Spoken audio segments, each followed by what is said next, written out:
This is SpaceTime Series 20, Episode 64.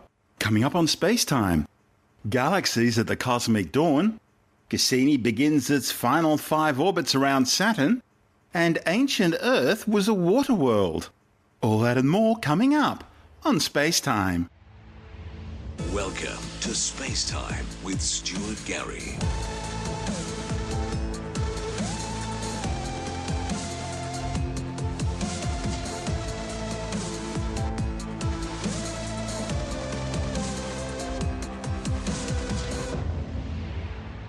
Astronomers have peered back to the dawn of time, discovering 23 young galaxies as they were just 800 million years after the Big Bang.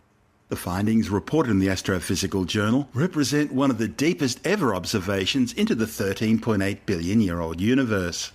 When the first atoms formed in the cosmos, some 300,000 years after the Big Bang, the universe was still a dark place. There were no stars or galaxies, and instead the cosmos was filled with neutral hydrogen gas. Over the next 500 million years or so, the first stars and galaxies began to appear. It was the energetic radiation they produced which ionized their surroundings, illuminating and transforming the universe forever. This dramatic transformation, known as the epoch of reionization, occurred sometime between 300 million and 1 billion years after the Big Bang. Astronomers are still trying to pinpoint this milestone more precisely, and the galaxies found in this study will help them in this endeavour. Before reionization, these galaxies would have been hard to see because their light was scattered by intergalactic gas, a bit like a car's headlights in fog. But as enough stars and galaxies began to turn on and ionize this intergalactic gas, they became easier to see. By doing so, they also help provide a diagnostic to see how much of the fog remains at any time in the universe. To detect these galaxies, astronomers have been using a powerful new tool known as the Dark Energy Camera. The camera has been installed on the National Optical Astronomy Observatory's 4-meter Blanco telescope in northern Chile. Several years ago, astronomers attempted the same study using a 64-megapixel camera that covers the same amount of sky as the full moon. By comparison, the giant 570-megapixel Dark Energy Camera covers some 15 times the area of the full moon in a single image and with far greater resolution. The galaxy search is part of the ongoing Lyman Alpha Galaxies in the Epoch of Reionization project. The new discovery also represents the largest uniformly selected sample going far enough back in the history of the universe to reach the cosmic dawn. This combination of a large survey size and sensitivity enables astronomers for the first time to study such a range of galaxies at such an early stage of the universe. Importantly, these new findings imply that a large fraction of the first galaxies that ionized and therefore illuminated the universe formed early on, less than 800 million years after the Big Bang. The next move for scientists will build on these results by searching for distant star-forming galaxies over a larger volume of the universe, and to further investigate the nature of some of these first-ever galaxies. You're listening to Space Time. I'm Stuart Gary.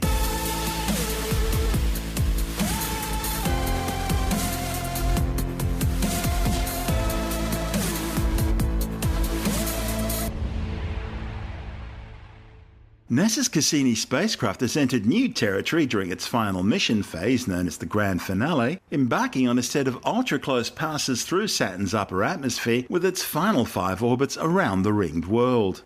Cassini completed the first of these 5 orbits over Saturn on Monday.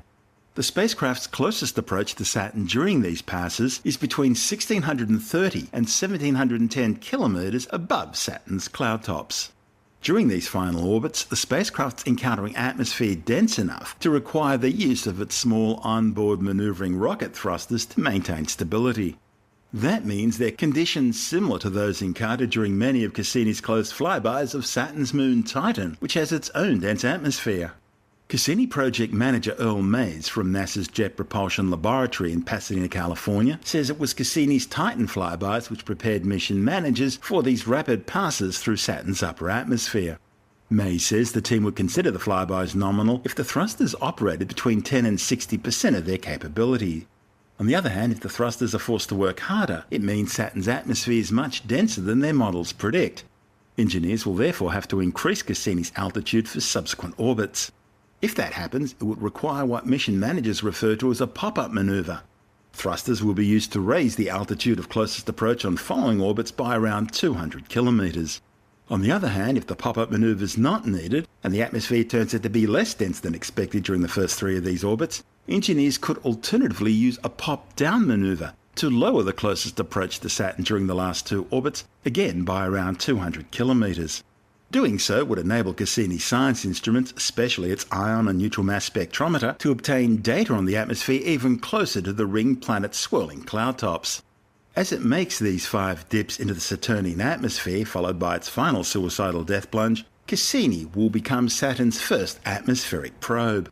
It's long been a goal of planetary exploration to send a dedicated probe into Saturn's atmosphere, and NASA's laying the groundwork for future exploration with this first foray.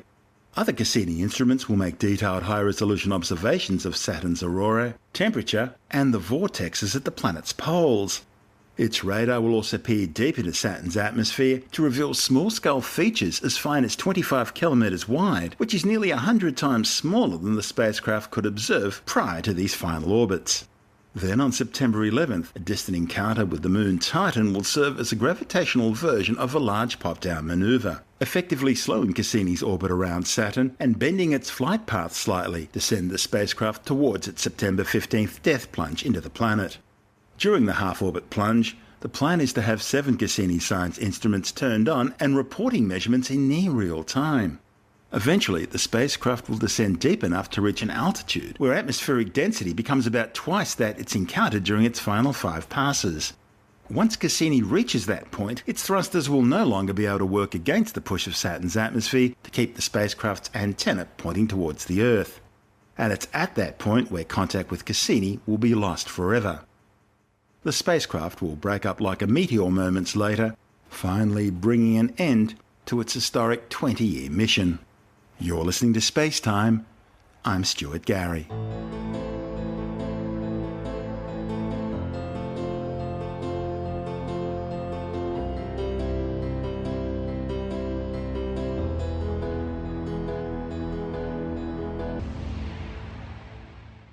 A new analysis of mineral grains indicates that the ancient Earth was most likely a water world, barren, flat, and almost entirely underwater, with only a few small islands sticking above the surface.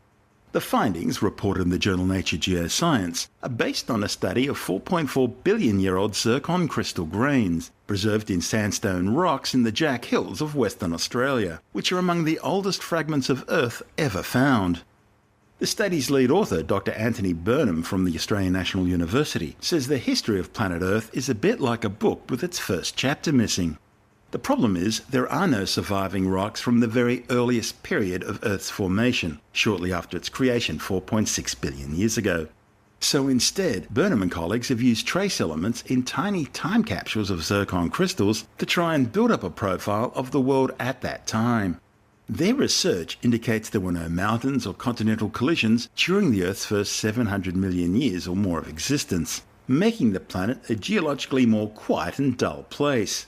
The findings also showed that there were strong similarities with zircons from the types of rocks that predominated for the following 1.5 billion years, and all that suggests that it took Earth a long time to evolve into the planet which we know today.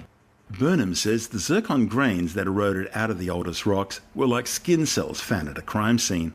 The authors used the granites of southeastern Australia to decipher the link between zircon composition and magma type, building up a picture of what those missing rocks were. The first known life forms emerged sometime later, between about 3.8 and 4.2 billion years ago. The zircons were formed by melting older igneous rocks rather than sediments.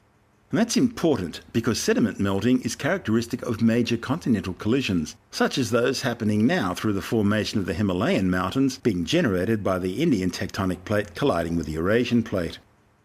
What these studies are telling the authors is that it appears such events weren't occurring during the very early stages of the Earth's history. Scientists have been able to build on each other's work to gain a better understanding of the early Earth. Burnham says the samples of zircon from Jack Hills have been collected over the course of several decades by many research teams, And chemical analyses carried out by ANU teams over 20 years ago are also still proving to be invaluable. We do not have any rocks from the first 10% of Earth's history, roughly speaking. The Earth formed at about 4.5 billion years ago, and the oldest rock that we have is 4 billion years old. And so we want to know what happened in that first 500 million years. And the only way that we can do this is by looking in some sandstones from Western Australia. Although the original rocks are gone, there were granites that eroded away and left behind a few grains of the mineral zircon. And these are preserved in sandstones in Western Australia. By extracting the zircons and analysing their chemical composition, their age, their isotopic composition, we can then start to build up a picture of what the earliest time period on our planet was like. What have you found? So there's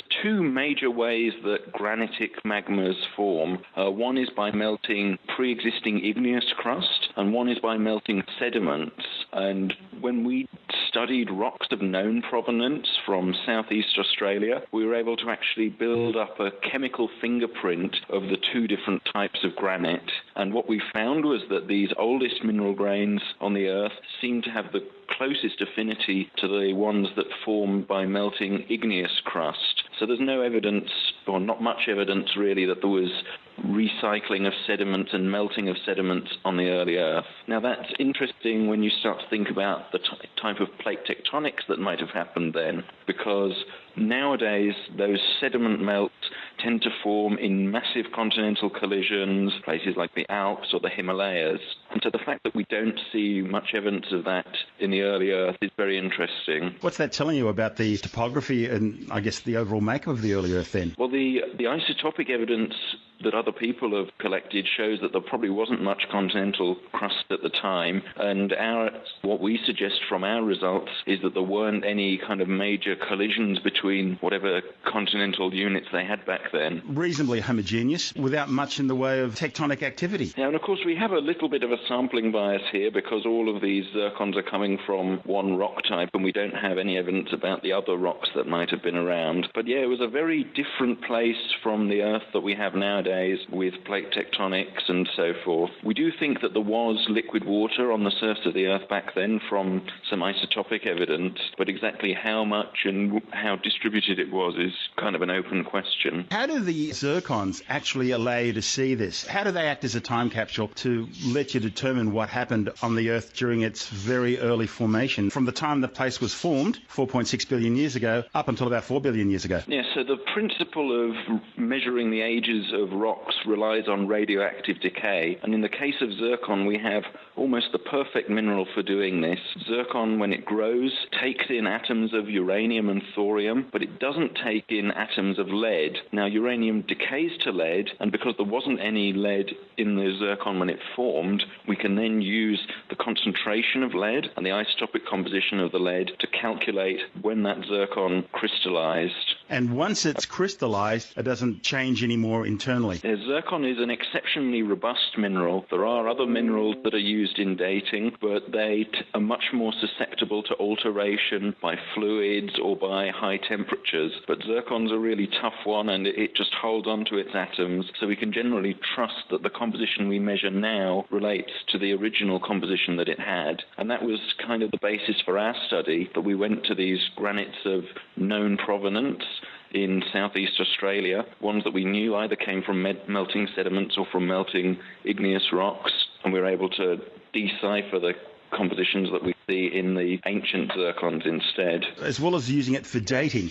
you can then look at other minerals within the zircon itself, can't you? The matrix, the clasps that might be there, and that gives you a clue as to what was around that helped form that crystal in the first place. Well, so this is a very interesting paradox, actually. You do get mineral inclusions inside zircons, although these zircon crystals are maybe only 100 or 200 microns long, so that's a tenth or a fifth of a millimeter long, what you do find is they trap much smaller grains of other minerals. And one very interesting thing was that we seem to see a lot of mineral inclusions that imply the presence of sediment melting, but actually the composition of the crystal tells a different story. And so the question for us is, how reliable are these mineral inclusions? Are they actually getting replaced by fluids travelling along cracks and so forth? Now, you said you also found rocks in southeastern Australia. Tell me about those. So those were formed about 400 million years ago in a smaller continental collision back then, and those have been very well studied by scientists here at the ANU, and what they discovered was that they tended to fall into two categories, some that formed from melting sediment, some that formed by melting igneous rocks. And so we used these very well-studied samples in order to build up a database of what zircons from different rock types look like in terms of their composition. And then we were able to use that database to actually extrapolate to the Jack Hill zircons, where we don't have any of the other contextual information. We often talk about Jack Hills because it's such a great place to find some of the oldest rocks on the planet. There are other sites in Canada and especially around Hudson Bay and also in South Africa which have become quite good. Are you planning to look at those rock samples as well to see if they tell a similar story? It'll be very interesting to use the other old rocks to get the zircons out of them and see if we can understand some kind of progressive evolution of the crust throughout the first couple of billion years of Earth history. There's a paper which actually looked at the Earth's early crust. It concluded that it probably didn't form till at least a couple of 100 million years after the formation of the planet itself. Yes, I mean, the oldest zircon grain that we have has been dated to 4.4 billion years old, so that's still about 150 million years after the planet formed itself. The present is the key to the past, and this is one of our ways of shedding light on that very early time period that we have so little other insights into. That's Dr. Anthony Burnham from the Australian National University. And this is SpaceTime. I'm Stuart Gary. If you want more SpaceTime, check out our blog where you'll find all the stuff we couldn't fit in the show, as well as loads of images, news stories, videos and other things on the web I find interesting or amusing. Just go to spacetimewithstuartgary.tumblr.com. That's all one word and in lowercase, and that's Tumblr without the E. You can also follow us through @StuartGary on Twitter, @SpaceTimeWithStuartGary on Instagram, and on Facebook just go to www.facebook.com/Spacetime with Stuart Gary.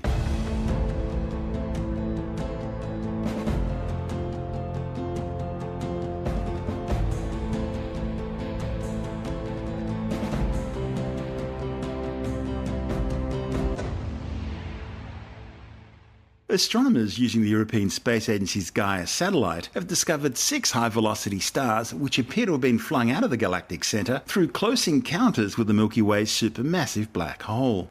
The findings, reported in the monthly notices of the Royal Astronomical Society, could provide scientists with key information about some of the most obscure regions of the Milky Way galaxy. Our galactic home, the Milky Way, has well over 100 billion stars, all kept in place by gravity. Most of these stars, including the Sun, are located in a flattened structure of spiral arms known as the galactic disk. At the centre of the disk is a massive dense bar-shaped region of mostly older stars known as the galactic bulge. And at the very centre of the galactic bulge, located some 27,000 light-years from the Sun, is Sagittarius A star, a supermassive black hole some 4.3 million times the mass of our Sun. Surrounding the entire galaxy is a wider spherical halo of ancient stars extending out to about 650,000 light-years from the centre. Of course, the stars in our galaxy aren't motionless. Instead, they all move around the galactic centre at various velocities depending on their location. For example, the Sun, and consequently all the planets that orbit the Sun, are circling the galactic centre at about 220 kilometres per second. Out in the galactic halo, the average speed is more like 150 kilometres per second. Occasionally, a few stars exceed these already quite impressive velocities. Some are accelerated by close gravitational interactions with other stars or black holes, flinging them out like gravity-assist slingshots. Others are pushed out through shock waves from nearby supernova explosions. And still other stars are alien arrivals from beyond our galaxy that have been cannibalized by the Milky Way from other satellite dwarf galaxies. Now, all of these processes can produce runaway stars with speeds of several hundred kilometres per second above the average. A new class of high-speed runaway stars was discovered just over a decade ago. Swooping through the galaxy at several hundred kilometres per second, they're thought to be the result of past interactions with Sagittarius A star, the monster in the galaxy's heart. These so-called hypervelocity stars provide astronomers with an extremely important method for studying the overall structure of the Milky Way. That's because these stars have all travelled great distances through the galaxy, from the very centre out to the halo where they were seen. And their paths can therefore be traced back to the core, an area so dense and obscured by interstellar gas and dust that it's normally very difficult to observe. These stars, therefore, can yield crucial information about the sorts of gravitational densities in the Milky Way, from the very centre right through to its outskirts. Unfortunately, fast-moving stars are extremely difficult to find in the stellar haystack of the Milky Way. That's because current surveys only list the speeds of a few 100,000 stars. So to find them, astronomers have been looking for young massive stars that would stand out in the ancient stellar population of the galactic halo. Young stars tend to look more bluish, whereas older stars tend to look more yellowish red. Given away by their out-of-place age, these stars are all likely to have been flung into the halo through some sort of gravitational assist. Further measurements of their speeds and estimates of their past path can help confirm if they're hypervelocity stars that originated in the centre of the Milky Way. So far, about 20 of these stars have been found. But owing to the specific selection of this method, all of them are young stars with masses of at least 2.5 to 4 times that of the Sun. The thing is, scientists believe there are many more stars of other ages and masses that are also speeding through the galaxy, but remain hidden through this type of search. And that's where the billion-star census being performed by the European Space Agency's Gaia spacecraft offers a unique opportunity for the study's authors. It will allow them to optimise the vast Gaia datasets to search for fast-moving stars. After testing various methods, the authors finally turned to a type of software which allows the computer to learn from previous experience. The system acts as a sort of artificial neural network, in which the software is designed to mimic how the brain works. The study's lead author, Tommaso Moschetti from Leiden University, says the software can learn how to recognise specific objects and patterns in huge datasets. So Moschetti and colleagues taught it to spot hypervelocity stars in the Gaia stellar catalogue. As well as a map of over 1 billion stellar positions, the dataset also included a smaller catalogue with distances and motions for about 2 million stars, combining observations from Gaia's first year with those from the European Space Agency's Hipparcos mission, which charted the skies more than 2 decades ago.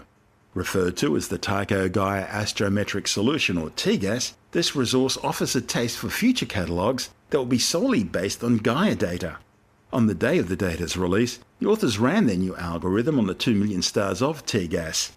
And amazingly, in just 1 hour, the artificial brain managed to reduce the dataset to some 20,000 potential high-speed stars, thereby reducing its size to about 1%.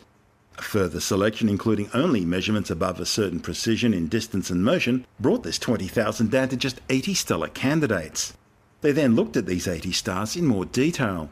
Since only information on the star's motion across the sky is included in the TGAS dataset, the authors had to find additional clues to infer their velocity, either by looking at previous stellar catalogues or performing new observations. By combining all these data, they found that 6 stars could be traced back to the galactic centre, all with velocities above 360 kilometres per second. More importantly, the authors had succeeded in probing a different population from the 20 stars that were already known. And the newly identified stars also all have lower masses, more similar to that of our Sun. One of these stars was quite spectacular, moving at over 500 kilometres per second. Now at that speed, it's no longer bound by the gravity of the galaxy, meaning it will eventually leave the Milky Way for intergalactic space. But the other 5 slightly slower stars are perhaps even more fascinating, as astronomers try to learn what slowed them down. And the invisible dark matter that's thought to pervade the Milky Way may have played a role. While this new program was optimised to search for stars that were accelerated at the centre of the galaxy, it also identified 5 of the more traditional runaway stars, which owe their high speeds to stellar encounters elsewhere in the Milky Way. I'm Stuart Gary. This is SpaceTime.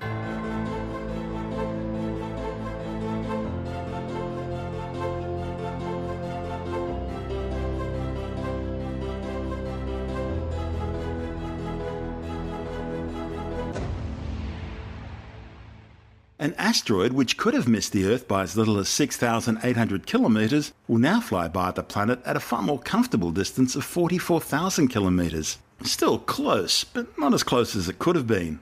The 15 to 30 metre wide space rock, known as 2012 TC4, will pass the Earth on October the 12th.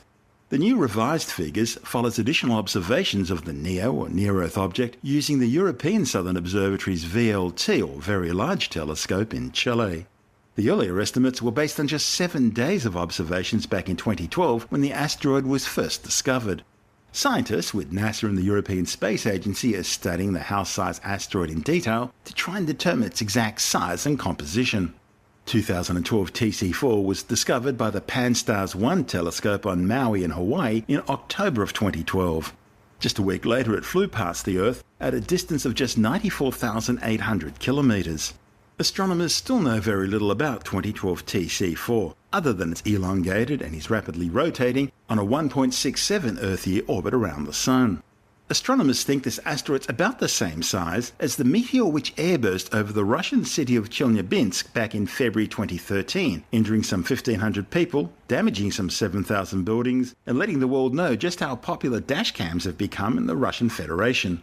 The mere fact that 2012 TC4 comes so close to the Earth flags it as a possible future impactor.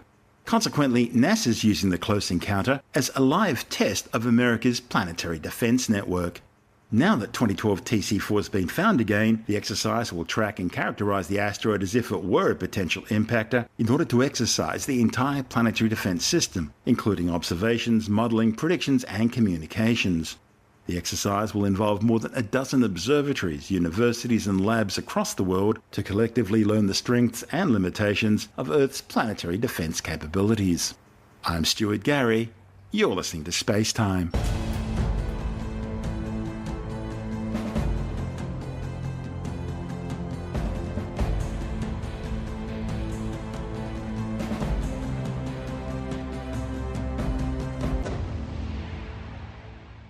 And time now to take a look at some of the other stories making news in science this week with the Science Report. And it's official. 2016 was the hottest year ever recorded, and climate change caused by anthropological greenhouse gas emissions is to blame. The new record surpassed 2015 as the hottest year ever, based on 137 years of record keeping. The findings by America's Weather Bureau, NOAA, the National Oceanic and Atmospheric Administration, also confirmed it is the third year in a row to set a new global warming record. The findings indicate mean global temperatures are now an average of 0.77 degrees Celsius hotter than the average between 1961 and 1990. The study was compiled by over 500 scientists from more than 60 countries. The record heat was the result of long-term global warming, made even warmer by a strong El Niño weather pattern, which was triggered by unusually warm water in the eastern Pacific Ocean, changing global weather patterns and causing droughts in eastern Australia and increased severe storms across the Americas. The studies also confirm that global surface and sea temperatures, as well as sea levels and greenhouse gas levels, were all at record highs. The levels of carbon dioxide, methane and nitrous oxide, the major greenhouse gases that drive global warming, have all risen to new records, with global annual average atmospheric carbon dioxide concentrations now at 402.9 parts per million, smashing the 400 parts per million psychological barrier. In fact, it's the first time in the modern atmospheric record and ice core records dating back 800,000 years that atmospheric carbon dioxide has reached this level. In what's being hailed as a stunning breakthrough, scientists have discovered that increasing vitamin B or niacin intake can dramatically reduce the risk of miscarriage and multiple birth defects. Scientists at the Victor Chang Institute in Sydney found that having low levels of a molecule known as NAD damages embryos during the first crucial weeks of pregnancy when organs begin to form. The groundbreaking study, reported in the New England Journal of Medicine, will change the way women prepare for pregnancy, and is being compared to the discovery of the link between folate and neural tube defects. Around 8 million babies are born globally each year with significant congenital malformations, and about 1 in 4 women will suffer at least one miscarriage. 80% of birth defects have no known cause, and low NAD levels could explain a significant proportion of these. To reach their conclusions, researchers sequenced the genes of 4 families who had a history of miscarriages and babies with multiple birth defects. They discovered two gene mutations which affected the metabolic pathway that produced NAD, crucial for gene development and repair. They then mimicked the gene mutations using CRISPR-Cas9 technology and found they were able to produce the same defects. The researchers then identified the NAD deficiency, and by simply adding niacin, they found they could boost NAD levels and eliminate the birth defects. A new study says humans may have left Africa and arrived in Southeast Asia 20,000 years earlier than previously thought. The new findings by scientists from Macquarie University in Sydney and the University of Queensland also suggest that humans could have potentially made the crossing to Australia even earlier than the now anticipated 60 to 65,000 years ago. The new study is based on dating of a cave site in West Sumatra known as Lidager, which provided the first evidence of rainforest use by humans. The thing is, rainforests aren't the easiest place to make a living, especially if you're a savanna-adapted primate like Homo sapien. The new findings stand on the shoulders of Dutch paleoanthropologist Eugene Dubos's discovery of Java man in the same cave system in the 1800s. The new research looked at Homo sapien teeth found in the same cave complex, finding them to be some 73,000 years old. A barrage of dating techniques were applied to the sediments around the fossils, to overlying and underlying rock deposits in the cave, and to associated mammal teeth, indicating that the deposit and the fossils were laid down between 63,000 and 73,000 years ago. Scientists at the University of Florida have set a new record for the fastest ever light pulse. The new record of 53 attoseconds was set by a flash of X-ray photons. The experiment, reported in the journal Nature Communications, breaks the old record of 67 attoseconds set by the same team in 2012. Back then, they used extreme ultraviolet photons. Producing attosecond X-rays requires a new type of high-powered driver, the femtosecond laser. At 1/quintillionth of a second, an attosecond is incredibly fast. In fact, in 53 attoseconds, light travels less than 1,000th the diameter of a human hair. In the same way that high-speed cameras can record slow-motion videos of flying bullets, attosecond light pulses allow scientists to capture images of fast-moving electrons in atoms and molecules with unprecedented sharpness. The new pulse record demonstrated not just a shorter duration, but also shorter wavelength, namely X-rays as opposed to ultraviolet. And this new light reaches an important spectral region where carbon atoms absorb strongly, but water doesn't. Such attosecond soft X-rays could be used to shoot slow-motion video of electrons and atoms of biological molecules in living cells in order to better understand how photosynthesis works, and also to improve the efficiency of solar panels. X-rays interact with the tightly bound electrons in matter and may reveal which electrons move in which atoms, a capability that would be invaluable for the development of next-generation logic and memory chips for smartphones and computers that will be 1,000 times faster than those in use today. And finally for now, a new study counters previous research that suggests two domestication processes led to the modern-day dog. By analysing the DNA of two prehistoric dogs from Germany, scientists have determined that their genomes were probably the ancestors of modern European dogs. The study, reported in the journal Nature Communications, also suggests that all contemporary dogs have a common origin, emerging through a single domestication process of wolves between 20,000 and 40,000 years ago. Dogs, of course, were the first animals to be domesticated by humans. The oldest remains of dogs that can be clearly distinguished from those of wolves originate from what is now Germany about 15,000 years ago.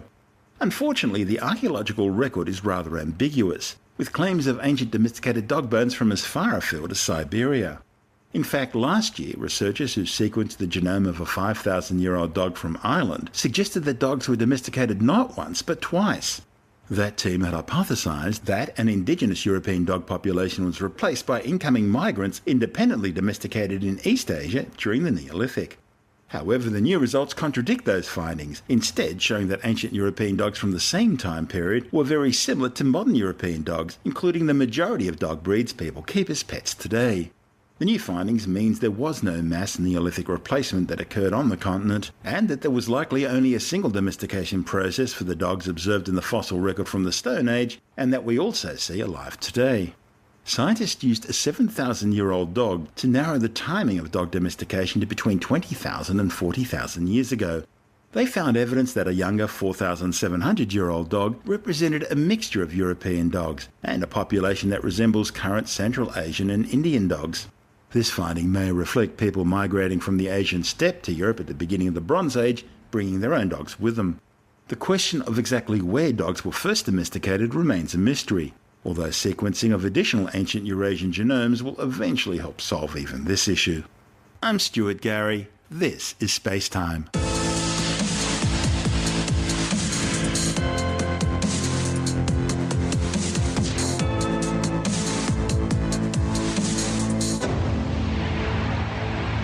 And that's the show for now. You can subscribe and download SpaceTime as a free twice-weekly podcast through iTunes, Stitcher, Bytes.com, Pocket Casts, SoundCloud, YouTube, Audio Boom, your favourite podcast download provider, or direct from spacetimewithstuartgary.com. The show's also broadcast coast to coast across the United States on Science 360 Radio by the National Science Foundation in Washington, D.C., around the world on TuneIn Radio, and as part of Virgin Australia's in-flight entertainment. If you want more SpaceTime, check out our blog where you'll find all the stuff we couldn't fit in the show, as well as loads of images, news stories, videos, and other things on the web I find interesting or amusing. Just go to spacetimewithstuartgary.tumblr.com. That's all one word and in lowercase, and that's Tumblr without the E. You can also follow us through @StuartGary on Twitter, @SpaceTimeWithStuartGary on Instagram, and on Facebook just go to www.facebook.com/Spacetime with Stuart Gary. SpaceTime is brought to you in collaboration with Australian Sky and Telescope magazine, your window on the universe.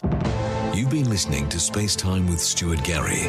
Subscribe at iTunes, Stitcher, Pocket Casts, or Audio Boom. This has been another quality podcast production from Bytes.com.